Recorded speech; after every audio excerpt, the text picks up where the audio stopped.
2절 속죄주 신분. 2절이 아니라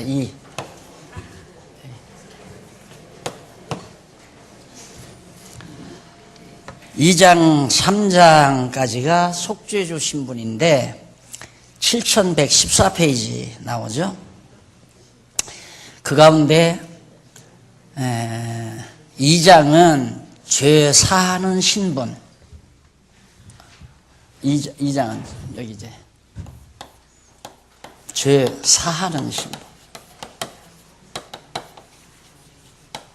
그 다음 두 번째는 3장이죠. 3장은 아들로의 신분.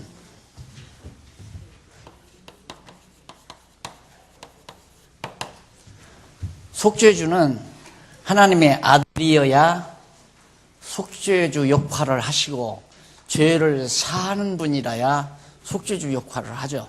그래서 죄 사하는 신분, 하나님의 아들의 신분, 이 두 가지 신분을 통하여, 그럼 여기와도 겹치잖아요. 여기도 여기 벌레의 신분, 아들의 신분 나오는데 속죄주의 신분에도 아들의 신분이 나옵니다. 아들로의 신분으로 가르치는 내용인데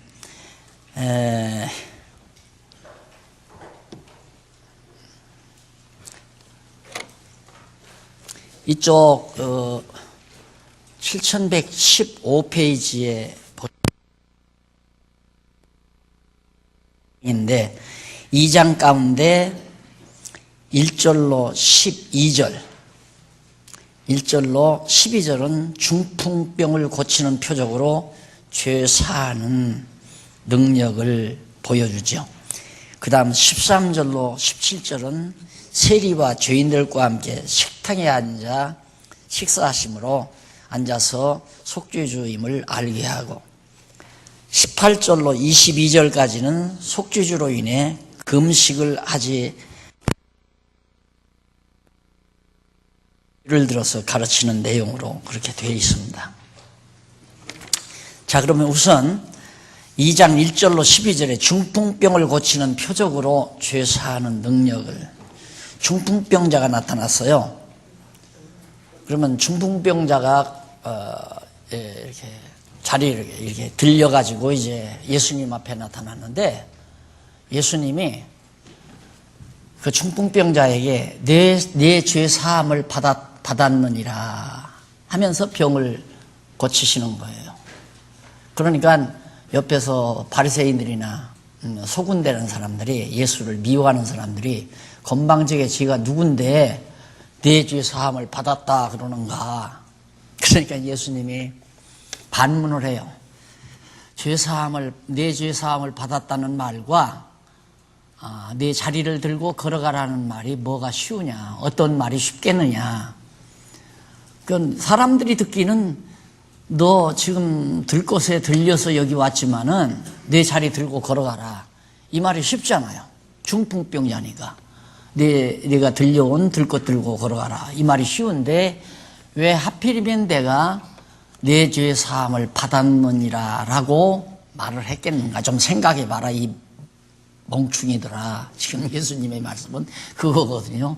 그 말은 내가 죄 사하는 능력을 지닌 신분을 가지고 있다는 사실을 너희들에게 알게 하기 위해서. 그 말은 내가 속죄주다, 속죄주이신 그리스도이시다. 내가 속죄주가 본래, 근본 하나님 나라에서 본래, 이 세상 오기 전에는 본래 속죄주의 능력을 지니고 있는 그리스도라는 사실을 너희에게 알게 하기 위해서 내가 내 죄 사함을 받았느니라 라고 말했다 하는 내용이 1절로 12절까지 성경에 나오죠.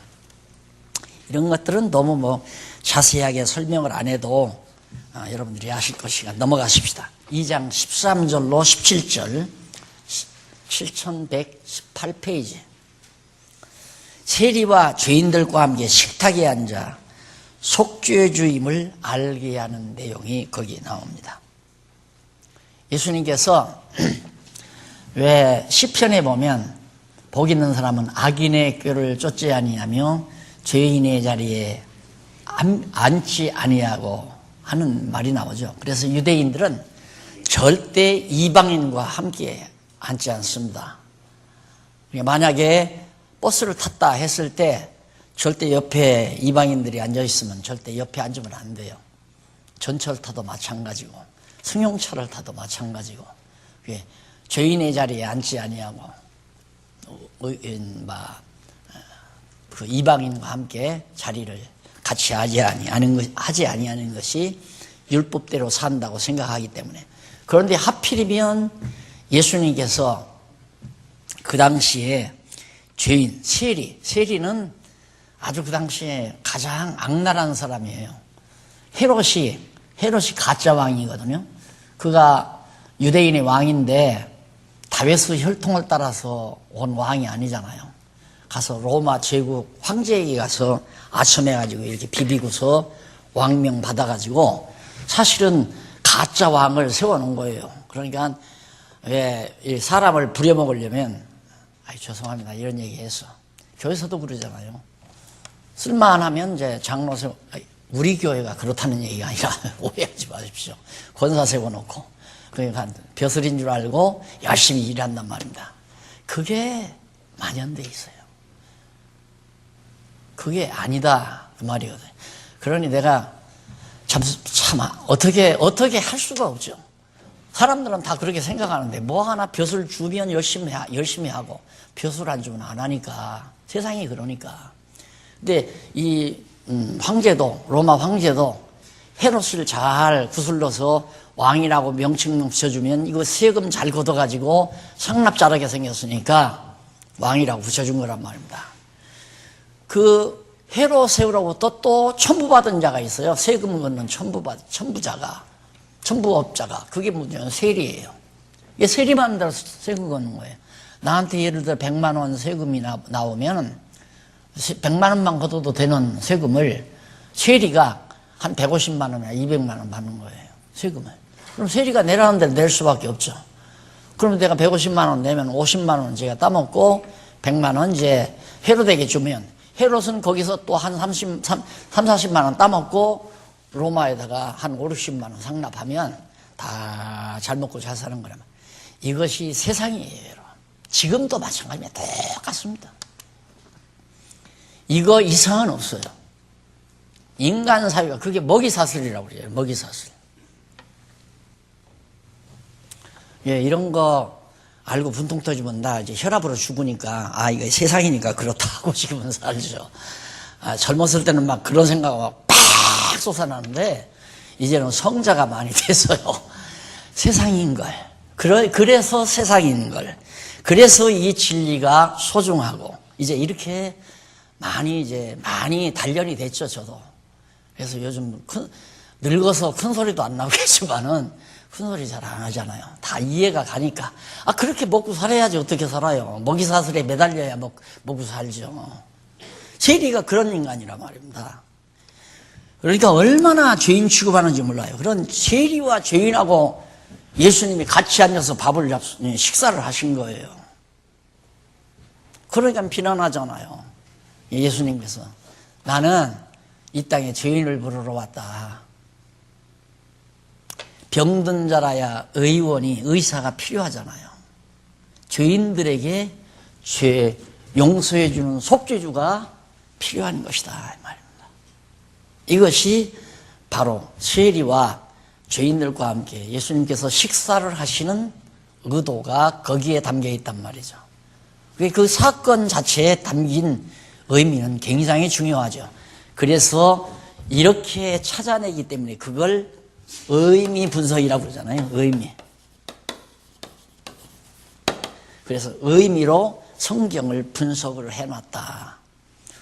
안 그러면 어떻게 죄인하고 밥 먹는 거 그걸 가지고 예수가 속죄주라는 사실을 이렇게 얼른 드러내겠어요. 그게 바로 연결이 되잖아요. 그 앞부분과 내 자리를 들고 걸어가라 하지 않냐고 내 죄 사함을 받았느니라 그 말과 예수님이 세리와 죄인하고 식사하시는 사건과 의미적으로 볼 때는 맥이 쫙 다 통한다 이 말이에요.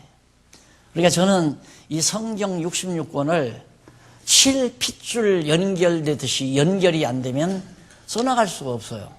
거기서 중단하는 거예요. 언젠가 그 의미를 정확하게 파악해서 연결이 돼야. 그러니까 지난번 목사님들 제가 강의할 때 그 얘기를 했더니 어느 분이 놀라더라고요. 이 성경이 어떻게 되어 있냐면 내가 점이라고 그랬죠, 점. 이걸 여러분이 심장이라고 그렇게 생각해요. 심장, 동맥, 정맥 이러죠. 동맥, 정맥. 이것이 가지를 쳐서 막 실핏줄로 해서 쫙 해가지고 마지막 손가락 끝까지 여기 와서 이게 동백으로 이게 이어집니다. 쫙 이렇게 해서 이게 손가락 끝까지 와가지고 다시 턴하죠. 턴해서 이게 이어져서 다시 쫙 해서 이렇게 들어갑니다. 성경이 그렇게 되어 있어요. 아까 말씀드린 대로 이것은 연역법이고 이건 귀납법이에요. 심장에서 피가 흘러나가가지고 다시 심장으로 흘러 들어와야 살아있는 거 아니에요. 거기서 피가 차단이 되면 죽은 거예요. 죽어요, 그냥.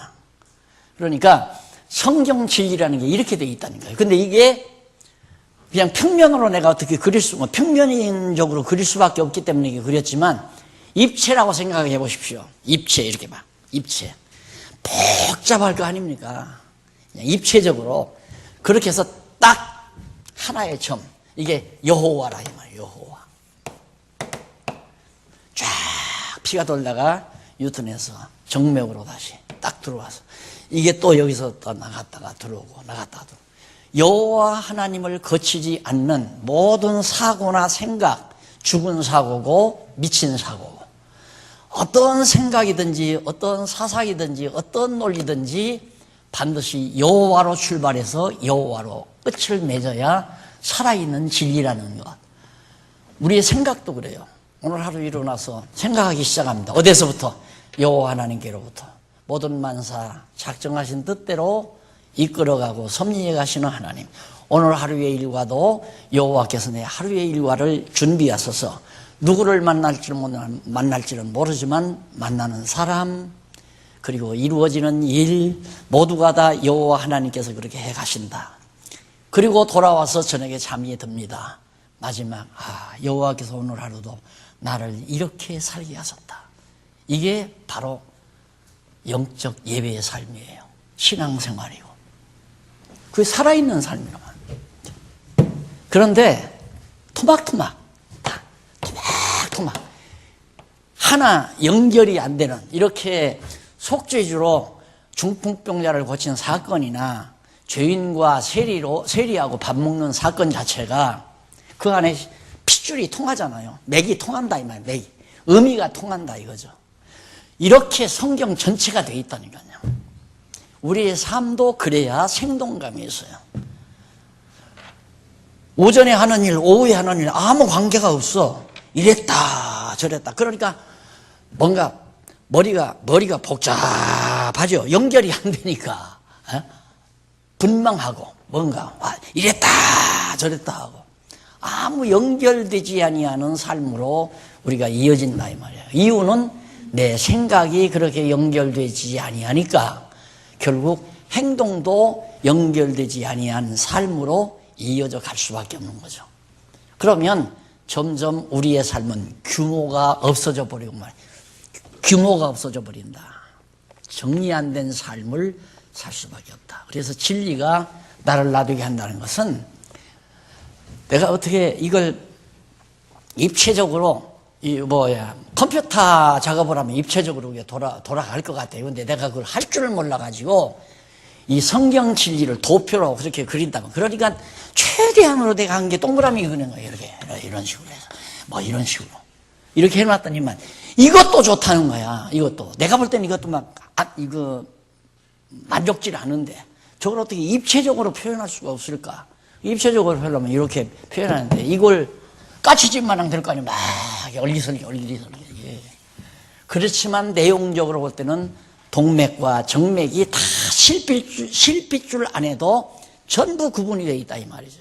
그래서 연결돼 가지고 생명이 유지되도록 하듯이 하나님의 말씀은 살았고 운동력이 있다. 살아있는 말씀이에요.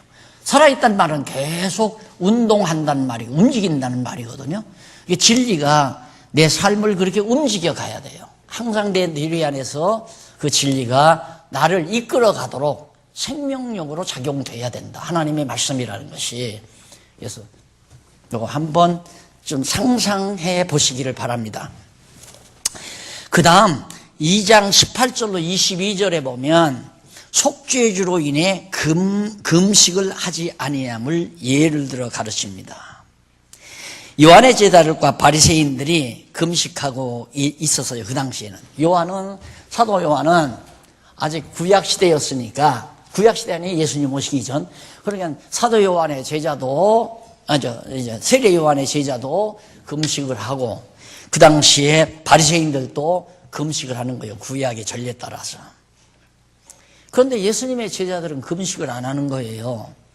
그러니까 예수께 나와서 어째서 바리새인들이 말하기를, 제자들과 바리새인들이, 요한의 제자들과 바리새인들이 어떻게 그들의 제자들은 금식을 하는데 어찌하여 당신 제자들은 그렇게 금식을 안 하고 먹기만 합니까? 라고 그렇게 물어본 거죠. 그러니까 19절 예수께서 저희에게 이르시되 혼인집 손님들이 신랑과 함께 있을 때에 금식할 수 있느냐? 신랑과 함께 있는 동안에는 금식할 수 없나니 그러나 신랑을 빼앗길 날이 이르니 그날에는 금식할 것이니라. 그러면서 생배 조각과 그 다음 낡은 옷을 붙이지 않는다. 그리고 세부대에 세수를 담지, 세부대에 헤어진 세부대에다가 세수를 담고 헌부대에다가 헌소를 담지, 세부대에다가 헌소를 담지 않는다. 그 말을 해요. 그 말은 뭐냐면 여기서 구약시대 금식이라고 하는 것은 헌거예요. 헌거. 낡은 것. 낡은 것. 예수님 이후에는 새 것. 그러니까 헌 것과 새 것을 같이 곁들일 수 없지 않느냐. 그러니까 과거에는 지금 예수님은 신랑이시고 예를 든 거예요. 예수님이 신랑이고 제자들은 신부니까 신랑 신부가 함께 있는데 너무 즐거운데 왜 금식을 할 필요가 있느냐. 같이 있는 동안엔 금식할 이유가 없다. 그러나 얼마 되지 아니하면 예수님이 십자가에 못 박혀 죽게 되어 있다.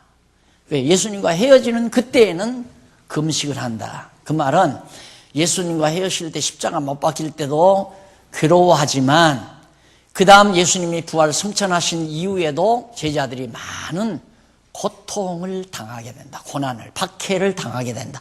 그걸 예수님이 지금 말씀하는 거예요. 그러니까 제자들이 지금은 나와 함께 있으니까 금식할 필요 없다. 잘 먹고 잘 살고 기뻐해야지. 그러나 예수님 부활 승천하신 이후에는 제자들이 이 땅에서 많은 복음을 위해서 많은 박해를 받고 고난을 당하게 될 것. 그러니까 금식이라고 하는 말은 고난을 극대화하는 거예요. 형식적으로. 밥 굶는 고난처럼 고통스러운 고난이 없잖아요. 밥 굶는 고난처럼. 그래서 밥을 굶는다, 금식한다는 건 괴로워한다, 고통스러워한다. 그런 의미가 담겨져 있는 겁니다. 그래서 구약시대의 금식은 밥이나 굶는 것이 금식이지만 신약시대의 금식은 그리스도를 위하여 고난을 당하는 것이 바로 진짜 참 금식이다. 그러니까 너희들이 하는 것처럼 우리들도 하지 말라고 그래라. 왜냐하면 헌 것과 헌 옷에다가 새 옷을 갖다가 붙여 기워 놓으면 헌 옷이 다 찢어진다. 그리고 헌 부대에다가 새 포도주를 갖다 담으면 포도주도 다 망가져 버리고 만다. 흘러져 나가 버리고 만다. 헌 것과 새 것을 함께 기울 수가 없다. 함께 할 수가 없다. 그러니까 너희와 우리 제자들과는 같을 수가 없다. 이 말을 간접적으로 예수님께서 설명한 거죠. 자, 그러니까 요즘 이제 또 여기서 뭐 한마디 하고는 지나가야죠, 일단. 요즘 갑자기 지금 대안학교 학생들이 늘어났다고 그래요. 매일 하지도 않는 건데. 내가 가보니까 한 10여 명 앉아 있어요. 그래서, 야, 너희들 횡재했다. 이제 똑똑하게 될 것이다. 내가 그래서 똑똑한 사람 될 거라고. 아니, 성경을 통해서 이렇게 공부하다 보면 논리가 발달돼요. 어떻게 이런 경우에 어떻게 설명을 하고 어떻게 논리를 전개하고 할 것이 그냥 머리에서 슬슬슬슬 굴러간다 이 말입니다. 사람이 딱 누구를 만나면 무슨 말을 어떻게 어떤 방식으로 어떻게 할까, 이게 뇌에서 자동적으로 돌아가는 거예요. 자동적으로 줄줄줄줄줄. 그래야 똑똑한 사람 될 거 아니에요. 자녀들을 어려서부터 기를 때마다 뇌 쓰는 방법을 해야 되거든요. 근데 뇌를 안 쓰는 방법이 뭐냐, 늘 텔레비나 보고 음악이나 듣고, 음악이나 들으면 한쪽 그 음색을 하는 발달은 하지만은 뇌 전체가 이런 식으로, 뇌 전체가 원활하게 이런 식으로 돌아가잖아요. 그러니까 이런 식의 뇌파가 원래 하나님께서 주신 뇌파인데, 여호와를 알면 이런 뇌파가 이루어지는 거예요. 어떤 문제라도 해답으로 술술술 돌아가는데, 여호와를 모르면, 내가 수학은 알겠는데, 예를 들어서 역사는 모르겠다, 내가 수학을 안 해요, 사회학은 모르겠다, 정치는 모르겠다, 법률도 모르겠다, 이렇게 되는 거예요. 자꾸 편협적인 두뇌로 발달하는 거죠. 그러면 토막토막 차단되는 겁니다. 그래서 그 지식으로부터 힘이 솟아나지를 않아요. 그래서 자꾸 지금 우리가 학교와 같은 교회를 하려고 하는 것은, 그래야 생명력 있는 이런 삶을 살기 때문에. 안 그러면 우리 기존 체제 마냥 목사 하나가 아주 카리스마 가지고, 소위 말해서 지도력을 가지고 목사 하나가 이래라 저래라 통솔하고 지배하고 해서만 수만 군중 혼자서 다 장악하고, 이런 미개한 나라의 그런 지도 방법을 채택해서 하는 수밖에 없죠. 근데 거기서는 모래알처럼 다 그 지도자 하나 죽어버리면 박살 나는 거예요. 그런 혼자서 독재하는 지도자가 나와버리면. 그래서 이게 정말로 스스로가 하나님의 말씀으로 완벽하게 발달한 그런 두뇌를 가지고 살아가면 얼마나 예수님 설명을 잘해요. 예를 들잖아요. 헌것과 이걸 갖다가 뭐 당수들이, 그 전에 그 정치하는 당수들이, 우리는 새정치, 요즘에도 새정치, 새정치가 어디 있어요? 다 그게 그거예요. 속으면 안 돼요. 이 사람이 하나 저 사람이 하나 다 똑같아요. 왜 그러냐면 이 상대로 하면 안 돼요. 그냥 쫙 봐서 되는 대로, 저기서 소리 꽥꽥꽥꽥 소리 지르면 들어주는 중에서 잠재워 놓고, 또 힘 있는 사람이 하자는 대로 해야 되고, 그래야 세상이 굴러가는 거 아니에요. 그러니까 암만 울고 불고 해도 상관이 없어요. 가정을 이루려면 아이들이 자기 소원대로 엄마 나 스마트폰 사줘, 이제 7, 8살 먹은 놈이 스마트폰 사달라고 한다 이거. 그거 사려면 몇십만 원 들어야 하는데, 그럼 그거 사주려면 가정경제가 또 문제가 생기잖아요. 그러니까 막 울고불고 할 때 살살살 장시간 달래놔야잖아. 가정이 시끄럽지 않으려면. 잠재워 놓고 살살살살 과자나 사주고 달래놓고는 그 다음 이제 아버지가 해야 하는 쪽으로 이제 해 갈 수밖에 없는 거죠. 그런 거나 세상 정치나 나라 정치나 똑같은 거예요. 아무도 믿지 말고 어차피 나라는 하나님의 뜻대로 된다. 그거 딱 믿고 살면 돼요. 안 그러면 저놈 믿고 저놈 이쁘고 저 대통령은 좋고 저 대통령은 싫고 아무개 시장은 좋고 아무개 시장은 나쁘고 이렇게 하면 괴로워요. 아이고 저건 미워주고, 방송 나올 때마다 텔레비 나올 때마다 미울 거 아니야. 아이고 저놈의 미운 놈의 낯짝 저거 만날 왜 저렇게 나타나. 밤마서 달아정 믿거나 고울거나 허물거나 또 잘난 척하고 나온다 하고 그냥 봐주면 되고. 세상 어차피 하나님의 뜻대로 되져가는 거예요.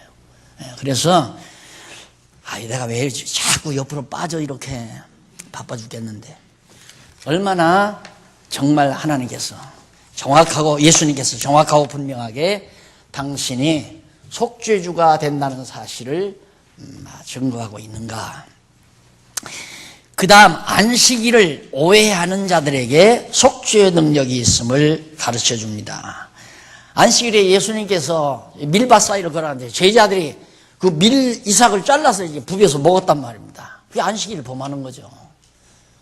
그러니까 산헤드린 공의가 만들어 놓은 그들의 계율, 엄청난 계율입니다. 그들은 안식일 어떻게 보면 성경에는 없는데 이 손으로 들었다가 이 손으로 옮겨놔도 그건 안식일 범하는 거예요. 그러니까 안식일은 아무것도 하지 말아야 돼요. 그렇게까지 만들어 놨단 말입니다. 그 사내들인 공회원들이 법률을. 그러니까 감히 안식일 날 이삭을 잘라 먹잖아요. 이러니까 그걸 책 잡았다 이 말이에요. 그러니까 예수님께서 내가 안식의 주인이다 그 말이에요. 내가 안식의 주인이다. 그러니까 너희들이 구약시대는 미리삭을 안 비벼 먹어야 안식일을 지킨다 하지만은 안식을 줄 수 있는 주인이 되시는 그리스도 안에 있는 자들이 안식일날 미리삭을 비벼 먹든가 안식일날 축구를 하든가 안식일날 밥을 먹든가 여행을 가든가 무슨 상관이냐 이거예요. 그리스도 안에 사는 내가 안식의 주인인데. 그래서 안식일로 정죄하는 안식일 범했다고 정죄하는 그 죄가 안식의 주인 되신 그리스도를 통해서 깨끗이 청산되짐을 보여주고 있는 내용이 바로 28장까지 소개됩니다. 그래서 28절에 이러므로 인자는 안식일에도 주인이니라. 그 다음 3장에는 아들의 신분을 가르쳐 줍니다. 하나님 예수님께서 아들의 신분을 가지고 있다. 그 가운데 3장 1절로 6절은 안식일에 사람을 고쳐 죄를 속하는 아들임을 하나님 예수님께서 아주 그냥 그걸 뭐라 그래요? 막 더 역으로 바리새인들이 책 잡을 줄 알면서도 하필이면 안식일 날 병자들을 고친다 이 말입니다. 그리고 7절로 12절 큰 무리와 귀신들의 고백으로 하나님의 아들임을 계시하셔서 증거하신 내용이 거기 나옵니다. 그리고 13절로 19절 12를 불러 제자로 삼아 하나님의 아들의 증인으로 세워가지요.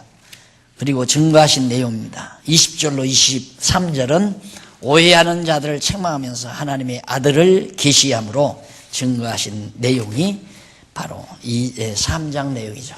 계속해서 다 몇 가지 간단간단 정리하고 넘어가십니다. 3장 1절 6절 안식일에 사람을 고쳐요. 그리고 죄를 속하는 아들임을 일러주죠. 자, 예수님께서 안식일에 손 마른 사람에게 이르되 한가운데 일어서라. 한가운데 많은 분 중에 있는데 한가운데 딱 일어서라고 해놓으시고 하시는 말이 4절 저희에게 이르시되 안식일에 선을 행하는 것과 악을 행하는 것 생명을 구하는 것과 죽이는 것 어느 것이 옳으냐 하시니 저희가 잠잠했습니다. 예수님 말씀 들어보니까 손 마른 사람이 있는데 딱 가운데 세워놓고 예수님이 설교 한마디 강의를 한번 했어요. 오늘이 안식일인데 악을 행하는 것이 옳으냐 선을 행하는 것이 옳으냐 사람을 그냥 병자로 그냥 놔두는 게 좋으냐 사람의 병을 고쳐 살게 하는 게 좋으냐 딱 물으니까 대답할 수가 없죠.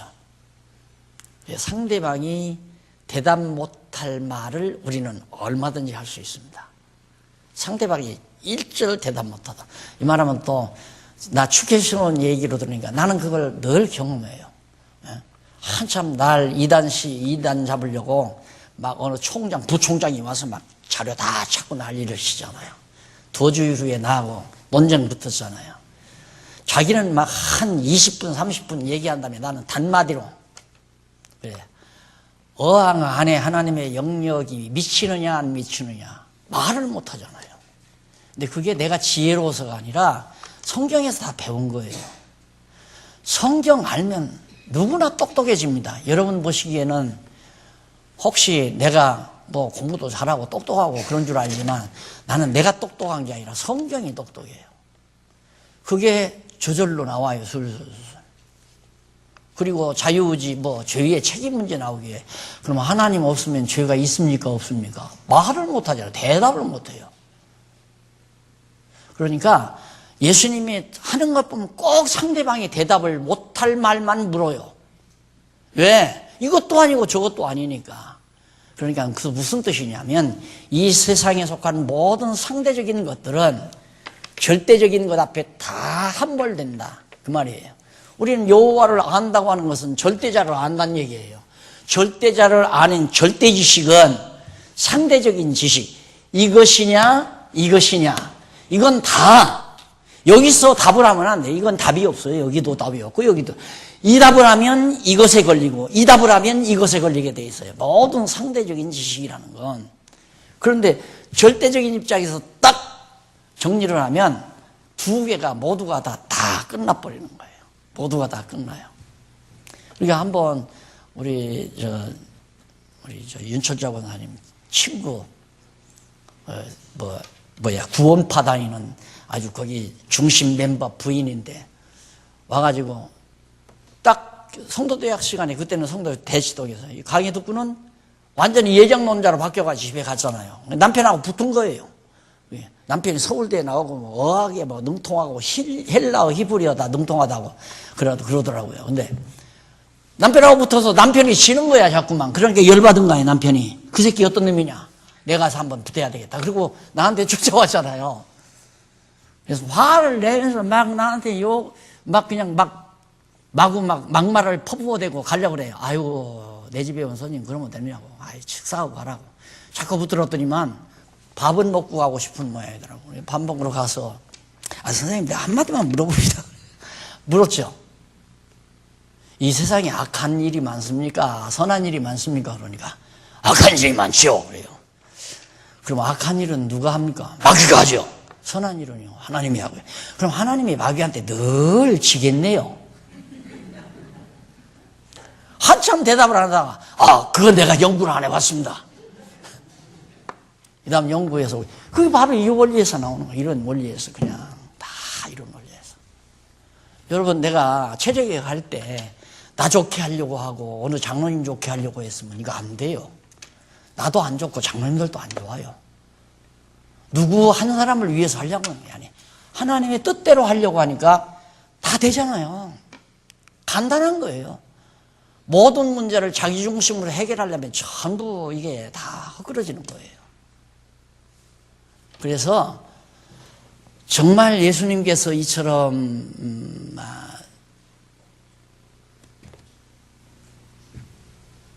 안식일에 병 고치면서 이 고치는 것이 옳으냐 안 고치는 게 옳으냐 이렇게만 물었으면 안식일 날 고치면 안 되죠 이렇게 나오죠. 그러나 안식일 날 선을 행하는 게 옳으냐 악을 행하는 게 옳으냐 사람이 죽는데 놔두는 게 옳으냐 살리는 게 옳으냐 이렇게 물으니까 할 말이 없죠. 이건 살려야죠. 그게 환자 이거 살려야 되잖아요. 그거 고치잖아요. 그렇게 해서 고쳐 놓으시고는 예수님께서 저희를 하시니 저희가 잠잠하거늘 오절 저희 마음의 완화감을 근심하사 노하심으로 저희를 돌려보내놓고 그 사람에게 이르시되 손 마른 사람 고친 사람에게 이르시되 손을 내밀라 하시니 그가 내밀매 그 손에 회복이 되더라. 바리새인들이 나가서 곧 헤롯 땅과 함께 어떻게 하여 예수를 죽일고 하니라. 저들이 코너에 몰리니까 예수 죽이려고 하는 거죠. 그래서 그런 모두들도 하나님의 아들이심을 아들로의 역사임을 잘 증거하는 표적이고요. 그 다음 7절로 12절 큰 무리와 귀신의 고백으로 하나님의 아들임을 계시합니다. 큰 무리들 예수께서 제자들과 함께 바다로 물러가시니 갈릴리에서 큰 무리가 쫓으며 이 갈릴리에서 쫓았다는 건 이방인들이에요. 유대와 예루살렘과 이두메와 요단 건너편과 또 두로와 시돈 근처에서 허다한 무리가 벌써 예수의 소문이 쫙 퍼지니까 유대에서도 오고 갈릴리 이방 땅에서도 오고 막 엄청난 무리가 모여들었습니다. 요즘 같으면 거기서 한번 포함제죠. 왜? 인기가 지금 정상에 올라가잖아요. 인기가 정상에 올라가. 이게 사람 참 못되기 쉽더라고요. 사람이 어디서 잘못되져 가는가? 무리들 속에서 잘못되져 가요. 그 말은 뭐냐? 인기가 높아져 갈 때 사람이 자기도 모르는 순간에 곁길로 빠져들어가요. 요걸 못 보면 그냥 함몰되고 말아요. 그래서 인기가 높게. 그 예수님 보니까 그런 것도 나는 어떻게 깨달았는가? 예수님 보니까 그렇게 무리가 오면 피해요. 그냥 피해. 예수님 바보 아니잖아요. 그러니까 무리들이 인기를 보내서 훌륭하고 성공하는 건 인본주의적 성공이에요. 수십만 군중이 안 알아줘도 하나님이 알면 신본주의적 성공이고 어느 걸 택하실래요? 너무 분명하고 뻔하잖아요. 다 버려도 하나님이 내 편이시라면, 모든 사람이 날 미워해도 하나님이 날 사랑한다면 어느 걸 택할래요? 당연히 후자를 택하죠. 10번도. 그런데 그런 생각들이 그냥 가만히 명상하면 생기는 게 아니에요. 성경을 공부하다 보면 그게 자꾸 열리잖아요. 그런 것들이. 그래서 바보짓을 안 하는 거죠. 인기 얻으려고 안 하고 세상적으로 성공하려고 안 하고 명성 높이려고 하지도 않고. 엊그저께도 나는 쇼하는 게 아니에요.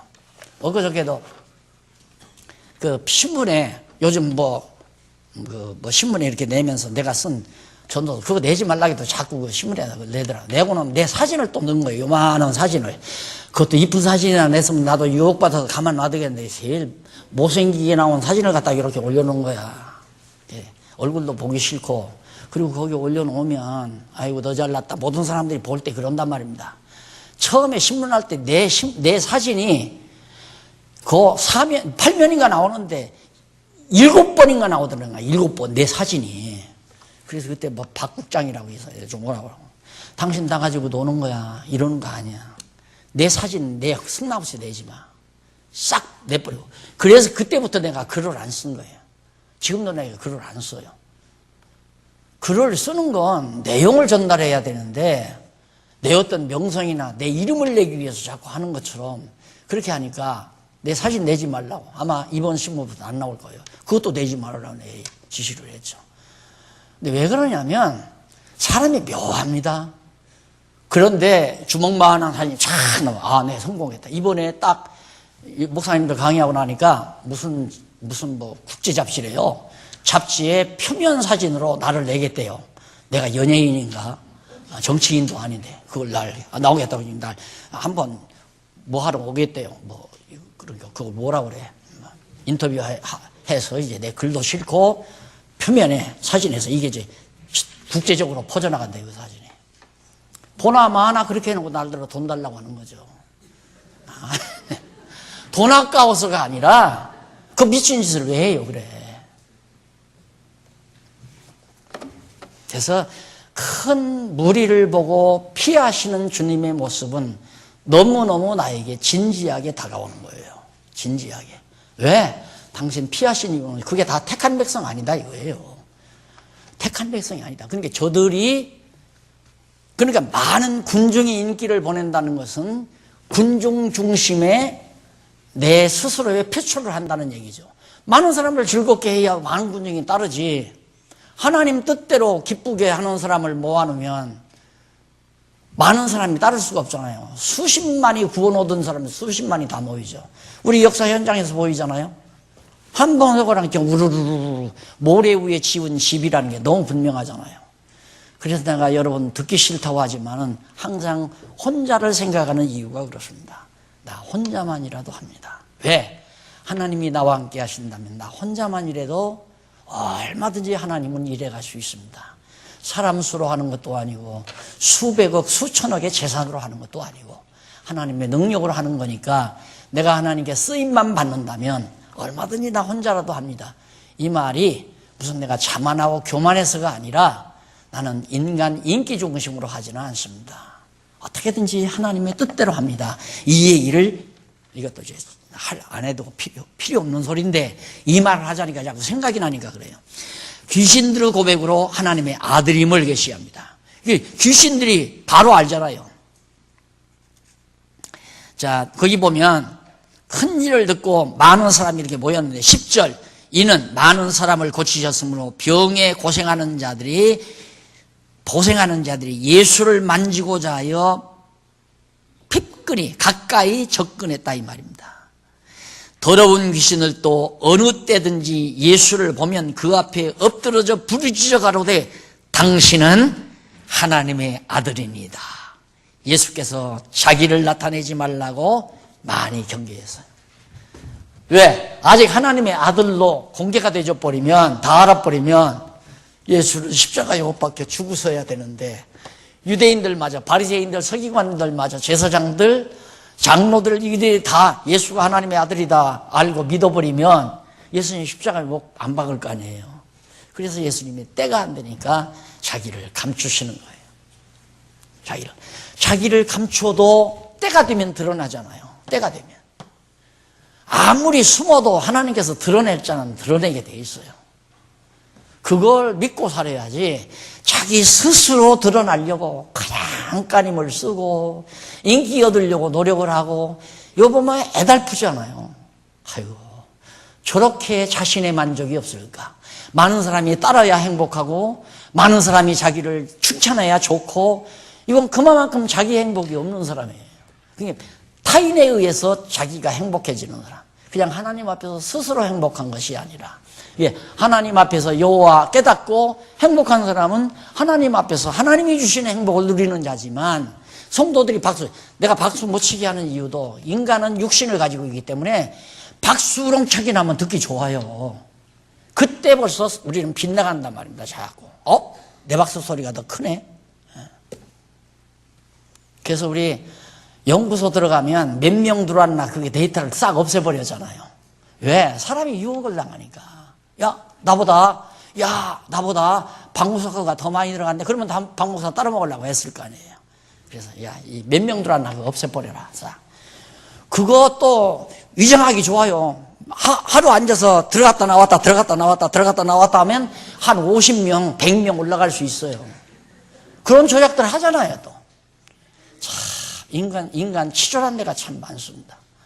그래서 여호와 하나님 알기 전에는 내 안에서 치졸한 것 빠져나가기 힘들고 스스로 인기 얻으려고 노력하는 것도 힘들고 노력 안 하려는 것도 힘들고 이게 너무 분명해야 하고 싶은 마음도 안 생기고 해지지도 않고 미워해도 인기 안 보내도 칭찬 안 해도 누가 남 칭찬하고 좋아하는 사람이 있겠어요? 못난 사람이나 난 칭찬해요. 엄밀히 따지면 못난 사람이나 남을 칭찬하는 건 그 사람을 한번 이렇게 흔들어 놓겠다는 얘기거든요. 그래서 아이들도 너무 칭찬으로 키우면 안 된다 그러잖아요. 그러면 오히려 꼬마들도 그러더라고요. 칭찬하면 지금 엄마가 날 지금 뭐 어떻게 하려고 그걸 다 알더라고 꼬마들. 그래서 칭찬 안 먹혀 들어가요. 애들도. 그런데 어른들은 칭찬이 먹혀 들어간다는 얘기예요. 그러니 이런 모든 문제들이 어떻게 해결이 되겠어요? 여호와 하나님 모르고는 해결이 안 돼요. 절대 해결 안 돼요. 자, 3장 13절로부터 3장 13절에 19절 12를 불러서 제자로 삼아 하나님의 아들의 증인으로 세웁니다. 제자를 왜 삼아요? 예수가 하나님의 아들 그리스도이심을 증거할 증거자로 삼기 위해서 제자들을 불러들이는 겁니다. 자, 그 다음 3장 20절로 35절 오해하는 자들을 책망하면서 하나님의 아들임을 계시합니다. 오해하는 자들. 그 오해하는 자들이 뭐냐면 우선 20절로 30절 이쪽 7129페이지 두 번째 줄 예수께서 귀신을 쫓는 표적을 보고 귀신이 들렸다고 오해하는 자들을 책망합니다. 예수님이 귀신을 내쫓으니까 저게 귀신의 왕 바알세불인가 보다. 그 예수가 귀신의 왕이 들려서 그런가 보다. 그러니까 예수님께서 그럼 왕이 제 부하들을 다 내쫓아버리면 지방끼리 싸우는 놈이 있느냐? 왕이 백성들 다 죽이는 놈이 있겠느냐? 그런 식으로 예수님이 설명을 하잖아요. 그러면서 이제 설명을 하고 나서 이어서 사람이 먼저 강한 자를 제일 밑에 줄바꾼 데 보시면 그리고 이어서 사람이 먼저 강한 자를 결박지 않고는 그 강한 자의 집에 들어가 세간을 늑탈하지 못하느니 결박한 후에야 그 집을 늑탈하리라. 이게 강한 자라야 그 집주인을 결박하고 집을 뺏는 건데 자 지금 저 귀신 들린 사람이 귀신 들린 사람이 나갔다고 하는 것은 그 사람들이 다 그 사람을 정복했다고 하는 것은 귀신들이 힘이 있으니까 그렇게 정복했을 거 아니냐. 그런데 내가 그들을 내쫓았다고 하는 것은 그들과는 상대가 안 되는 엄청난 힘을 내가 가지고 있다는 증거다. 그러면서 31절로 35절에 보면 넘어가서 30페이지 7130페이지. 예수께서 가족들이 찾아와 부른다는 말을 들으시고 무리에게 자신이 하나님의 아들임을 증거하신 내용입니다. 자, 소문이 어떻게 했냐면 예수가 귀신 들렸다. 이제 이렇게 소문난 거예요. 예, 귀신 들린 사람이 귀신도 내쫓고 귀신 들려서 병도 낫고 귀신 들려서 문둥이도 고치고 이제 귀신 들렸다 소문이. 그게 누가 냈느냐면 바리새인과 서기관들이 그렇게 소문을 낸 거라 이 말입니다. 그러니까 예수님의 어머니라든가 형제들이 예수님의 가족들이 걱정이 된 거예요. 그래서 예수님께 찾아온 겁니다. 쭉 찾아와서 말하는데 거기 31절로 한번 보실까요? 본문, 성경 본문 31절. 때에 예수의 모친과 동생들이 와서 밖에 서서 사람을 보내어 예수를 부르니 예수께서 32절 무리가 예수를 둘러 앉았다가 여짜오되 보소서 당신의 모친과 동생들과 누이들이 밖에서 찾나이다. 33절 대답하시되 누가 내 모친이며 동생들이냐 하시고 34절 둘러앉은 자들을 둘러보시며 가라사대 내 모친과 내 동생들을 보라. 누구든지 하나님의 뜻대로 하는 자는 내 형제요 내 자매요 모친이니라. 그 말이 무슨 말입니까? 나는 하나님의 아들이다. 마리아의 아들도 아니고 형제들의 형도 아니다. 나는 하나님의 아들이다. 그러니까 아버지의 하나님의 뜻대로 하는 자가 내 형제요 자매요 모친이 된다. 그러니까 이게 이제 제목을 이렇게 딱 하나님의 아들의 신분을 증거하는 내용이라는 제목을 걸어놓으니까 아주 쉽지 않아요. 성경 의미가 척척척척 나오잖아요. 그래서 이게 이어진단 말이에요. 동맥에서 피가 나와 쭉쭉쭉쭉쭉쭉 위에서 완전히 말초신경까지 딱 가서 유턴돼 가지고 정맥으로 따다. 정말 예수가 그리스도의 신분, 예수의 신분에 의해서 그리스도의 힘이 성취된 사실을 계시하셔서 하나님이 여호와이심을 우리에게 깨달아 알고 경외케 하신다. 그래서 여호와 하나님 아는 것이 모든 지혜의 근본이고 여호와를 경외하는 것이 인간의 제일 되는 본분이고 초점이에요. 여호와 하나님이 초점, 내 모든 생명의 초점, 심장이란 말입니다. 여기서 생명력이 나가고 일로로 다시 생명력이 들어와서 다시 생명력이 나가고 그래서 살아있는 몸으로 우리가 살듯이 이 진리가 살아있는 말씀의 운동력이 나로 하여금 살아가게 만드는 엄청난 능력을 발휘한다 하는 얘기입니다. 다음 시간 4장, 5장, 그 다음 6장, 7장까지 넉 장 내용을 집에서 한번 꼭 명령은 아닙니다. 간절히 당부드리는 얘기입니다. 꼭 한번 읽고 오시기 바랍니다. 이제 아마 쏙쏙 들어갈 거예요. 아마 성경이 이렇게 쏙쏙 들어가야 결국 이제 양식이 되는 거죠. 영혼의 양식. 기도하실까요?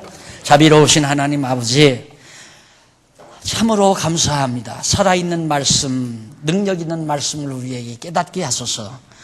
이 거칠고 황량한 세상, 거짓과 어둠으로 뒤덮인 세상에서 진리의 빛을 바라보고 살 수 있는 이 행복을 우리에게 주신 하나님의 사랑을 감사합니다. 사람 보지 말고 살아계신 여호와 하나님 바라보면서 여호와 은총 속에 살아가는 슬기로운 종들 되게 해 주시옵소서. 예수님 이름으로 기도드립니다. 아멘.